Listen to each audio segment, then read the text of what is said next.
My Gollum. Welcome to the Tolkien Lore Channel. I'm the Tolkien Geek, and this is going to be the third video in my series on the John Boorman script of The Lord of the Rings, which, thank goodness, never got made. Last time you may remember we left the Fellowship after their boat had run aground on the shores of the Anduin River after being attacked by orcs, and some of the members actually got shot, unlike in the book. And believe it or not, that is where the movie has its intermission. So it wasn't completely random that I stopped there, even though we hadn't even gotten to the breaking of the Fellowship. This is apparently more or less the halfway point of the movie. Now, not exactly the halfway point, but you get the idea. So I'm going to pick up from there, and this particular section of the story is strange for reasons completely different than the previous two videos that I've done. Before I get to that, I do want to remind everybody that I now have a Discord open. The link will be in the description below. You can go join that and find a bunch of my other fans talking about all kinds of interesting things related to Tolkien. You can give me suggestions there. You can do all kinds of stuff in that Discord server that's fun. And I'm also now on a new video platform called Utreon, where you can support me pretty much exactly as you would in Patreon, except Utreon actually gives me more of it and keeps less for themselves, so they're competing with Patreon on those grounds and YouTube on the video hosting grounds. So if anybody wants to support me on Utreon, you get the same exact benefits as Patreon, but it helps me more. So feel free to do that. So now let's take a look at John Boorman's script again, picking up with the Fellowship now traveling on ground after leaving their boats behind. So one interesting thing about a lot of this section of the book is, this section of the movie is it's fairly true to the book in some respects. So I'm going to be giving kind of short shrift to a lot of the plot. I'm just going to be noting the minor differences some of it has. And it's going to start doing that pretty early, because after walking for a while, the Fellowship basically comes to a stop and says, okay, we got to decide where we're going to go. And they all kind of leave it to Frodo to make the decision. Boromir, of course, wants to go to Minas Tirith. Aragorn says they need to go to Mordor. And, of course, there's no tension for Aragorn. He's not torn between going to Mordor and Minas Tirith, because we don't get any of this stuff in his backstory about how he's the descendant of kings and he's going to reclaim his birthright and all this other stuff. So we don't have any of that. It's just a conflict between Aragorn and Boromir. But at any rate, they give Frodo the decision. Frodo asks for his hour to make a decision, and Aragorn says, sure, so he starts walking up this hill.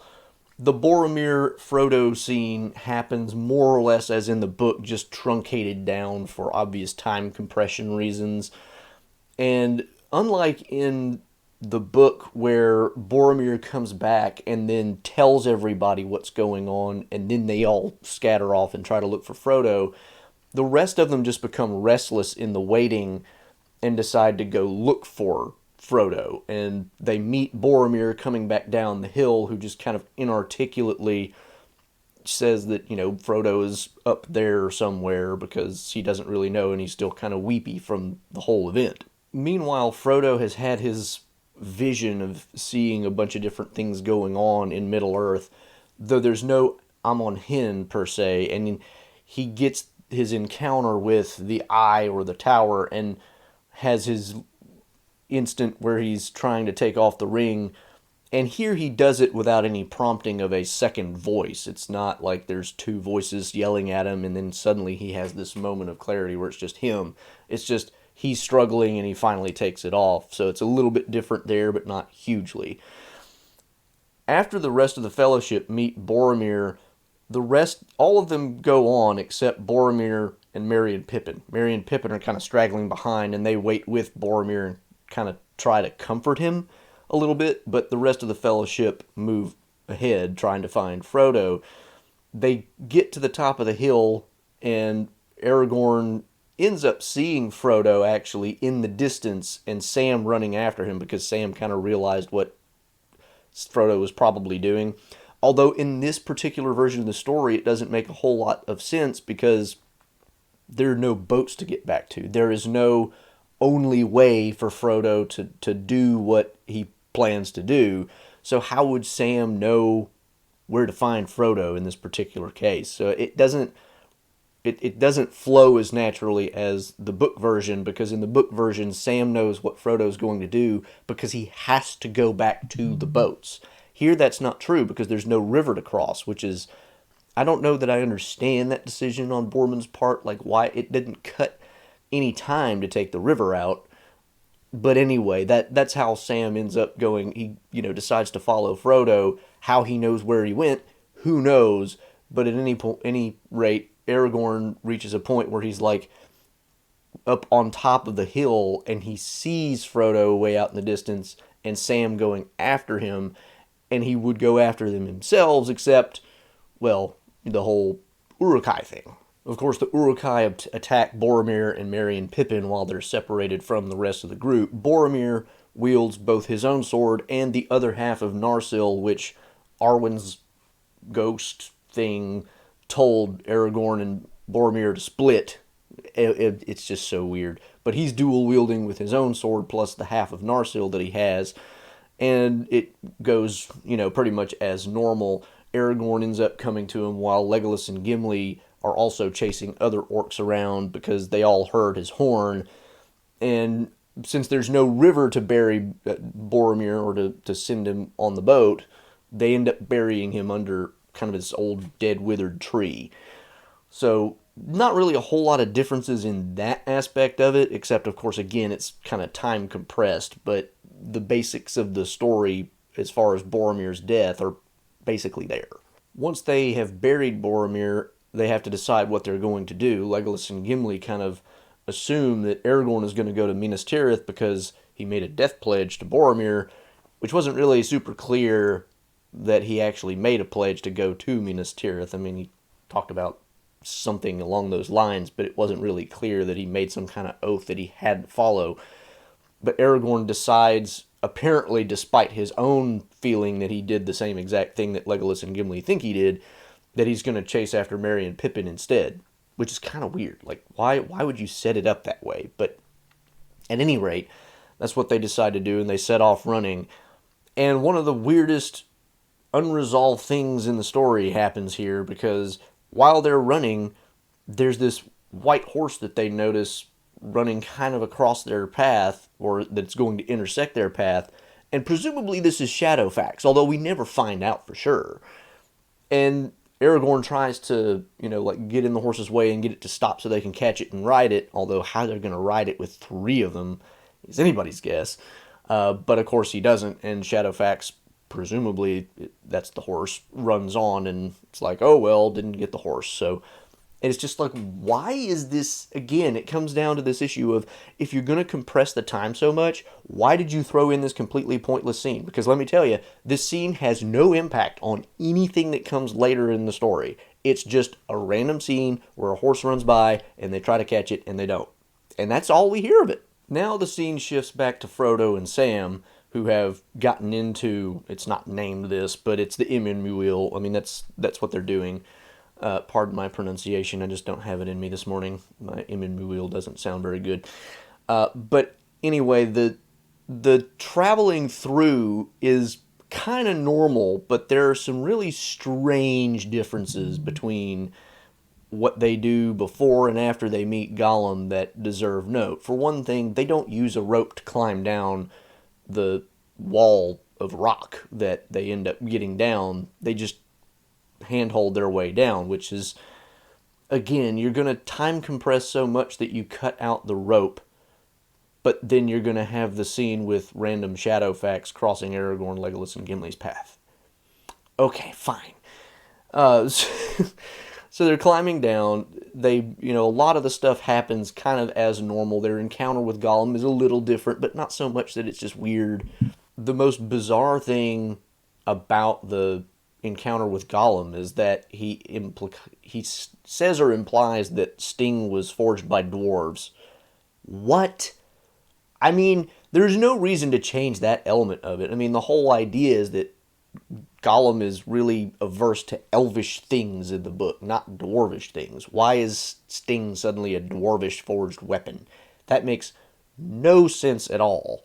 More bizarre than that, however, is when it comes to Gollum swearing his oath, it's actually Frodo who affirmatively tells him to swear on the ring, which in the book, of course, is completely reversed. He says, swear by it if you must, but not on it, because when in the book this comes up, Gollum, by swearing on the ring, emphasis on, is literally talking about putting his hand on the ring, like if you were in a courtroom, you would put your hand on a Bible to swear on it, which, I mean, not everybody does that anymore, but in some jurisdictions, that's still a thing, where you put your hand on the Bible. Or, say, when the president takes his oath in the U.S., they still usually, as a matter of practice, though not requirement, put your hand on the Bible.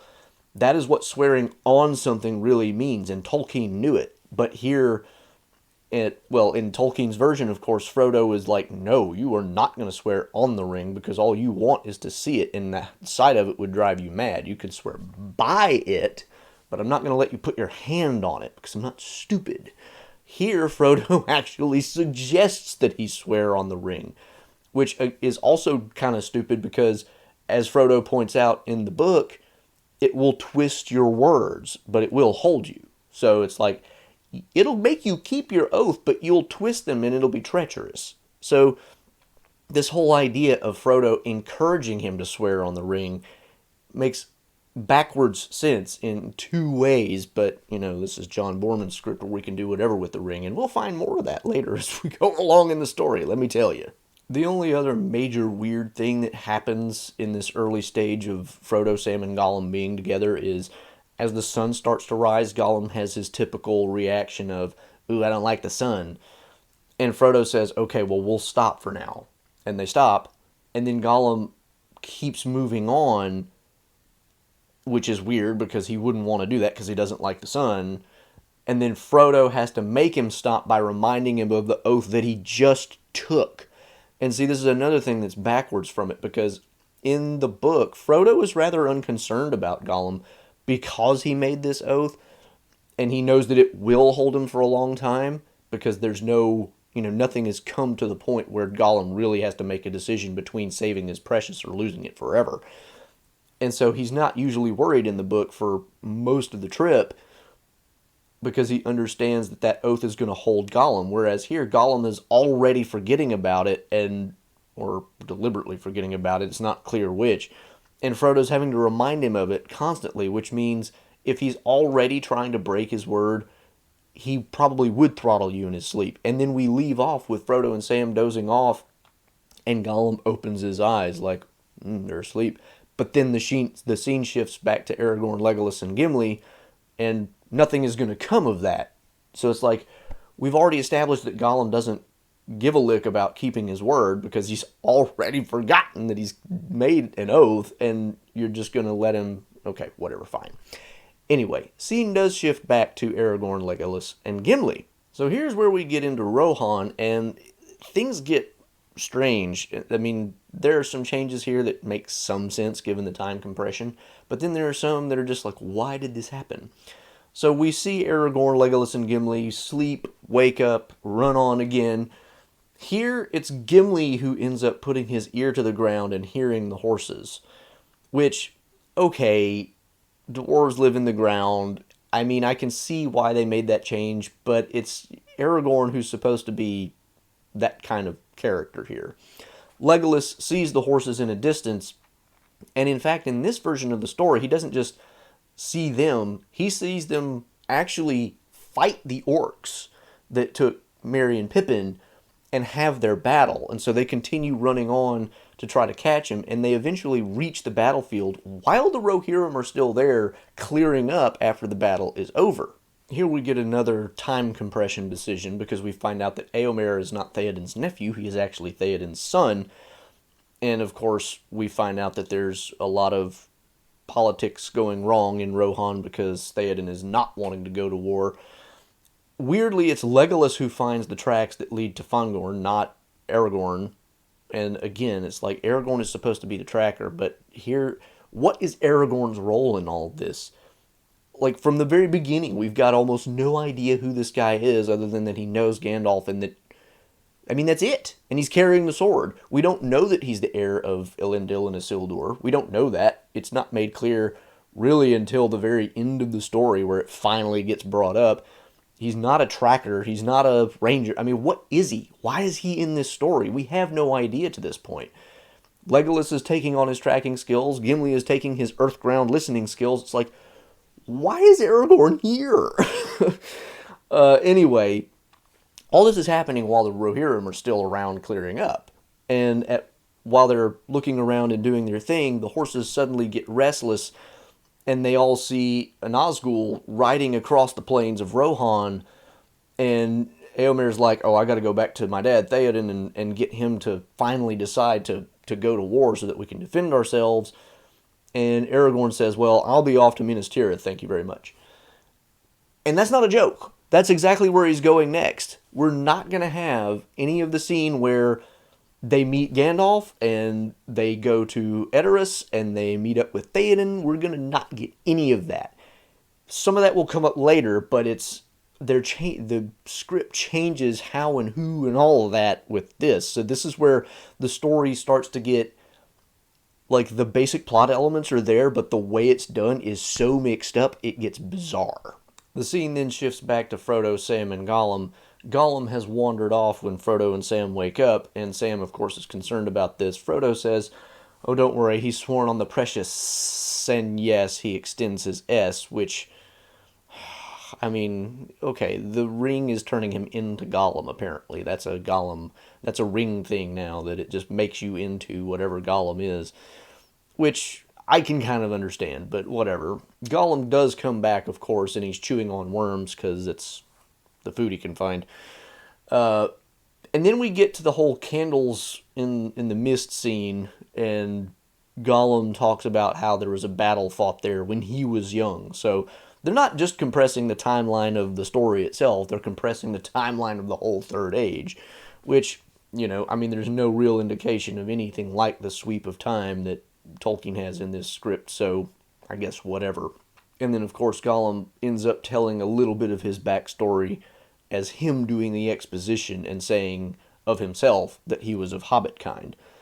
So we get that information, but it comes from Gollum. We don't get it from Gandalf. We don't get it from anybody but Gollum himself. So a little different, but not totally weird. Then we go back to Merry and Pippin, who we didn't see in the company of the orcs. We didn't see really much of anything, but suddenly they're running scared through the forest, which is obviously Fangorn Forest. But it's just, we have no idea how they got there. That's just, we just pick up with them after all this time that they've been moving around, and there they are. I mean, we know that they're in those woods because Legolas saw the tracks, but we don't know how they got there. We don't know why. We don't know any of this stuff. It's just, we know that they ended up there, and here we are again. And here's one of the strangest scenes in this section of the script, because they run into a cloaked figure who is Gandalf, but he seems to be Saruman, and I'm not sure if he's supposed to be in something like a drugged stupor or a trance, or exactly what he's supposed to be in, but it's like he's completely out of it and doesn't really understand where he is or who he is or what's going on. He does give a line about how he is Saruman as he should have been. Merry and Pippin are concerned that he actually is Saruman or that he's some other dangerous person, and so they're trying to look for an opportunity to kind of sneakily kill him. And he asks them at some point to tell him of themselves. So they kind of start play acting out their time with the orcs. So we get a little bit of that story, I guess, kind of as a flashback, weirdly. Not exactly a flashback, but you get my point. And as they're doing it, they're trying to sneak closer to where he's got his sword, Gandalf's sword, hanging off of his hip so that they can take it and kill him. And it's like, how do they not... It's not like Gandalf completely changes appearance, and so why would they have such a hard time figuring out who this is? Eventually, Pippin actually does manage to get Gandalf's sword, although he does nothing with it, and Merry and Pippin both try to hold it. Merry falls over with the weight of it, and then suddenly Gandalf laughs, and then that kind of breaks the whole tension of everything, and suddenly they all realize that he actually is Gandalf, and then he seems to come back to himself. And then there's this weird scene where he holds his arm out and gets a hawk or a falcon to circle down and land on his arm, and then it's like he reads his memories and what he's seen, and he sees Aragorn, Legolas, and Gimli, doing their thing, and he doesn't see Frodo, and so he wonders where Frodo is, and he also wonders if Aragorn has the ring. It's like, why would Aragorn have the ring?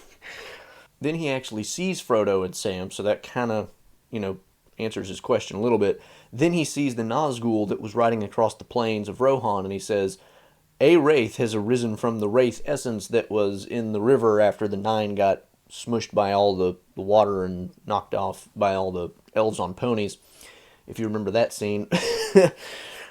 So it's like the 9 wraiths have become just one wraith now. And it's, okay, sure, guys, but whatever. So anyway, he wonders, because the wraith is riding across Rohan with no apparent anything to stop him, he wonders if Theoden has fallen under the shadow. He then calls Shadowfax to him, and he takes off with Merry and Pippin. Now, a lot of this stuff with Gandalf and Merry and Pippin is actually very kind of rapidly interlaced with scenes with Frodo, Sam, and Gollum, and it's just too difficult to try to describe all that in detail, so I've kind of skipped over that. And now I'm going to give you a lot of Frodo, Sam, and Gollum that would have been kind of in between all of that stuff. Frodo, Sam, and Gollum are in this area where Frodo is, and Sam actually, are both sinking into some quicksand, and Gollum very slowly.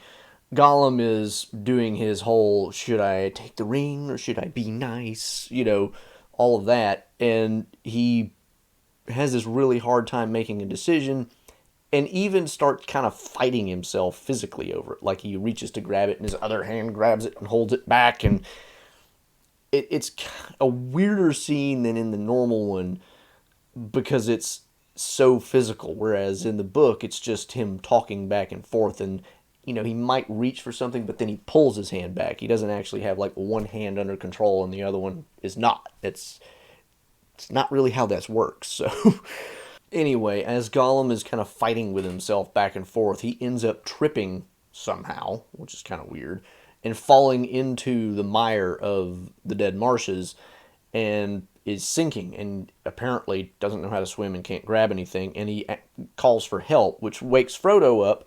Frodo grabs a rock nearby to keep himself from sinking any further, and to try to help Sam, who is already also fairly deeply sunk, and he tries to reach out and help Gollum, but can't reach him, and they actually see Gollum sink below the surface, and then apparently Gollum's gone.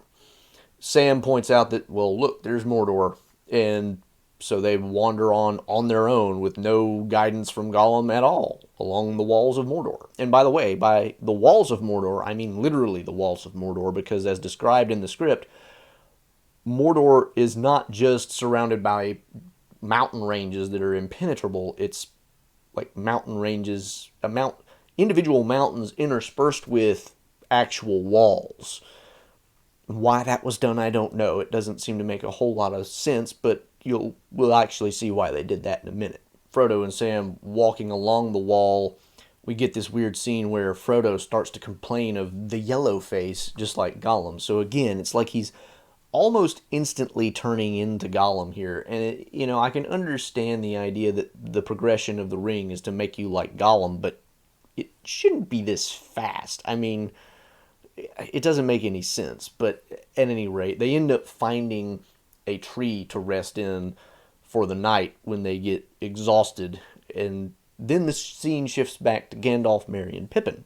Now, the scene with Gandalf getting to Edoras is weird for a number of reasons. Gandalf just rides in past the guards, doesn't stop to have any kind of formalities, just rides right past the guards like, I don't have time for you, I'm just going in and you can't stop me. Which on its own is provocative enough that it should have started a fight and ruined any chance that he had of doing anything. Once they enter Theoden's hall, which is in a castle, by the way, not like an Anglo-Saxon mead hall, they see a bunch of people doing, not exactly having a party, but there's a woman in a veil dancing. The women are all provocatively dressed. That's the word used in the script, not mine. And the men are all wearing codpieces. Yeah. So anyway, he rides into this scene where apparently the Rohirrim are just kind of barbarians with weird fashion sense. But at any rate. Oh, and the pillars are all decorated with horse skulls. It's like, why would you do horse skulls? Okay, it's just kind of weird. I mean, the horse aesthetic, sure, but why horse skulls? If you love your horses, surely you wouldn't... Never mind, why go down that rabbit hole? Wormtongue, it turns out, is a hunchback, which is completely unnecessary, but I guess they're trying to make him seem like as bad of a guy as possible by making him stereotypically just evil, ugly looking. And Theoden tells Gandalf to get out. Gandalf says he brings aid. Wormtongue kind of sarcastically asks, "Are Merry and Pippin your warriors? Ha ha ha." Gandalf replies that Wormtongue serves Mordor, and then says that he would set Merry and Pippin against Theoden's guards any day, which... Oh, that's dangerous, but luckily it doesn't really happen. He tears a tapestry off the wall, which lets in the sunlight, and then he goes into this really dramatic telling of his fight with the Balrog, which seems completely unnecessary, and why are we doing this in a time-compressed story? But whatever, I guess we all wanted to know, so we gotta do it, right? Gandalf says that after he died, after fighting the Balrog, it was the spirits of hobbits that brought him back to life. I don't know what that means. Gandalf doesn't explain. The script doesn't explain. Moving on. So he then ends by basically calling on Theoden to fight evil. Wormtongue actually tries to assassinate Theoden in this scene, but of course is stopped. Theoden agrees that he will fight evil, and as a result, Merry and Pippin and Gandalf are, okay, we're going to go right off and do our own thing, which is basically go to Minas Tirith, and Theoden is going to ride to meet Éomer and gather up all the riders, and then eventually go to Minas Tirith himself. By the way, did you notice what we missed here? There is no Saruman, there is no Isengard, there is no Helm's Deep. All of that gets skipped. We had to time compress all of that stuff so that we could have a scene where Shadowfax runs across the path of Aragorn, Legolas, and Gimli. We do get some cameo material, I guess?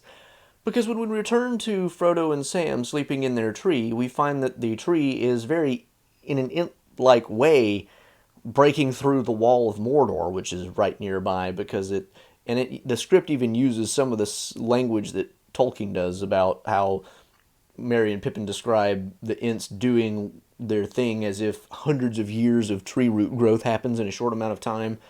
The tree does that to the wall of Mordor. Now, the tree's not alive, it's not an Ent, but the tree is just helping for whatever reason.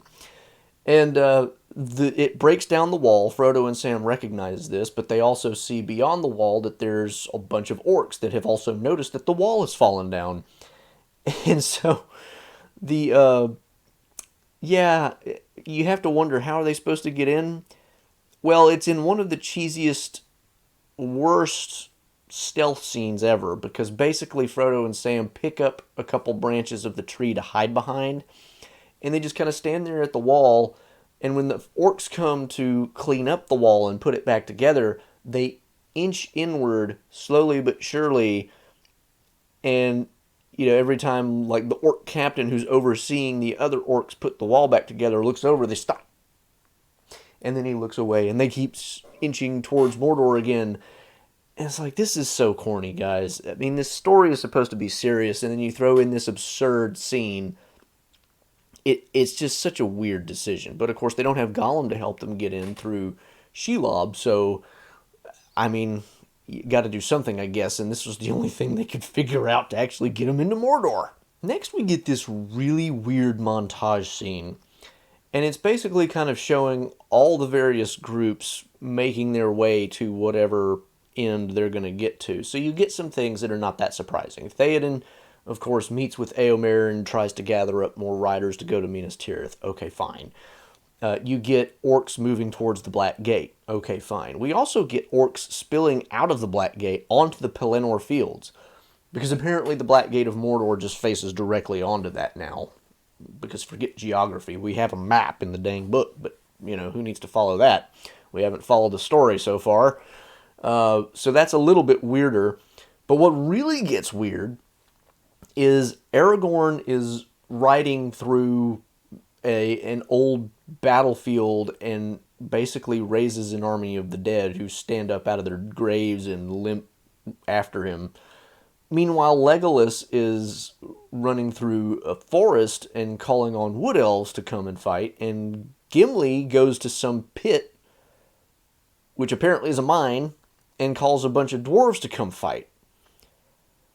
Where all this is happening, how all this is happening, I don't know. I don't care. Moving on. We come back to Frodo and Sam, who are trying to make their way through Mordor, and a bunch of orcs actually come and legitimately spot them, and they have to run for it. And they end up jumping into a canal of nasty brown-looking liquid, which then takes them to a tower. What this tower is not clear. Is it supposed to be Barad-dûr? Or is it just another tower? I'm really not sure. I think it's supposed to be Barad-dûr, but I could be mistaken about that. At any rate, the canal takes them down to this tower, and they try to grab the grate on the way in so they don't get pulled into the center of it, because it turns out there's a giant whirlpool thing at the bottom.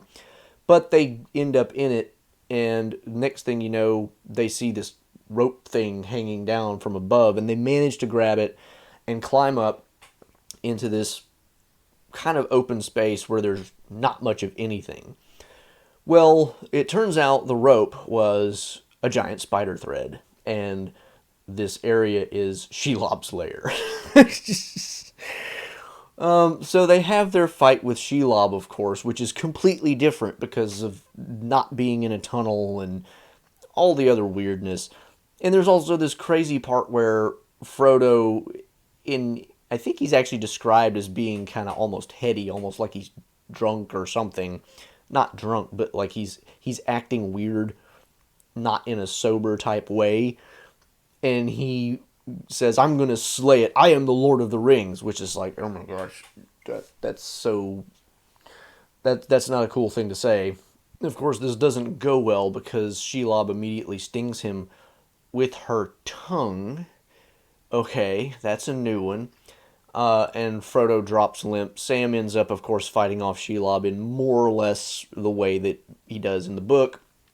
And he's sitting over Frodo, and he hears orcs coming down, so he takes the ring and he takes Sting and hides off on, in the shadows, basically, while the orcs come down. He thinks Frodo is dead. One of the orcs, he can't hear what they're saying from the distance he's at, but he can see him talking over Frodo, and one of them, actually cuts his own arm to spill blood into Frodo's mouth, which causes Frodo to choke, proving, of course, that he's alive. And by the way, these orcs kind of came down from above. It's not exactly clear how Shelob fits into all this, but apparently we're just under the orcs' fortress, which might be Barad-dûr. Again, it's really not clear. But anyway, they take Frodo up, and Sam tries to follow, but they eventually get to this point where they drop a grill. That's the word they use in the script, guys. It's a grate, really, behind, which locks, and Sam can't get over it or through it, and he is stopped. I should note here, by the way, that it is actually after he realizes that Frodo is alive that he has his inner debate with himself that, do I go on and just try to finish the quest myself, or do I try to rescue Frodo? Which completely subverts his character, because in the book, it's only when he thinks Frodo is dead that he even contemplates trying to finish the quest himself. Once he realizes Frodo is alive, it's like, oh, well, I gotta save Frodo, obviously. Here, it's after he realizes Frodo is alive that he has this debate with himself. So that kind of ruins Sam's character in a lot of ways. But now he is stuck on the outside, and Frodo has been taken into the tower. And that seems like a pretty good place to leave this video. I might have 2 more in me. So this is part 3 of going over John Boorman's script. As you can see, we have looked at a lot of weird things. The way the story is done in terms of timing and in terms of who does what is radically changed in a lot of ways. Although the basic plot elements are there, some of the decisions are kind of understandable, but some of them are just bizarre, and some of them don't seem to make any sense even within the context of their own story. Like, where are Aragorn, Legolas, and Gimli getting these armies of elves, dwarves, and dead people? I mean, they just, from somewhere in Rohan, they ride toward Minas Tirith and they just happen to come across all these areas? Or did they go all across Middle-earth to gather? It doesn't make any sense. Like, the tree breaking the wall into Mordor, it's like, we're nodding to the whole Isengard thing, but we're just not really going to do the Isengard thing. But we are going to have Shadowfax cross the path of Aragorn, Legolas, and Gimli. Gandalf comes back and meets Merry and Pippin, and he's, like, not really aware of who he is until he finally is, and Merry and Pippin almost kill him until they get stupid and fall over from the weight of his own sword. I mean, it's just, some of the decisions are so strange. Whatever it is they were smoking or snorting or whatever they were doing when they were writing this script, I don't ever want to get close to. But at any rate, that is part 3 out of what may end up being 5 parts of this series. I still am not sure how many more videos it's going to take me to get through this. But if you're enjoying it, please do give it a thumbs up and share it with anybody else who needs a good belly laugh. Because, let's face it, it doesn't get much worse than this. And at least we're past part 2. Part 2 was, in some objective sense, the worst part. And from here on out, it's just weird. It doesn't get horribly bad, it's just weird. So stay tuned for more incredibly weird stuff. We haven't even got to Denethor yet. He's kind of a strange character in this script. So, like I said, share it around, give it a thumbs up, subscribe if you want to make sure you catch all my content. I am on YouTube, Rumble, Odyssey, Utreon. You can support me over on Utreon or on Patreon. You can follow me at Twitter, on Twitter at JRRTLore. And until the next time, I am the Tolkien Geek, signing out for the Tolkien Lore Channel. Namarie. Thanks to all my Patreon and Utreon supporters, including Ring Bearers Ego Voice and Emir Ali, and Elf Friends PA Brew News, Tracy Meehan, Nathan DeFore, and Paul Leone.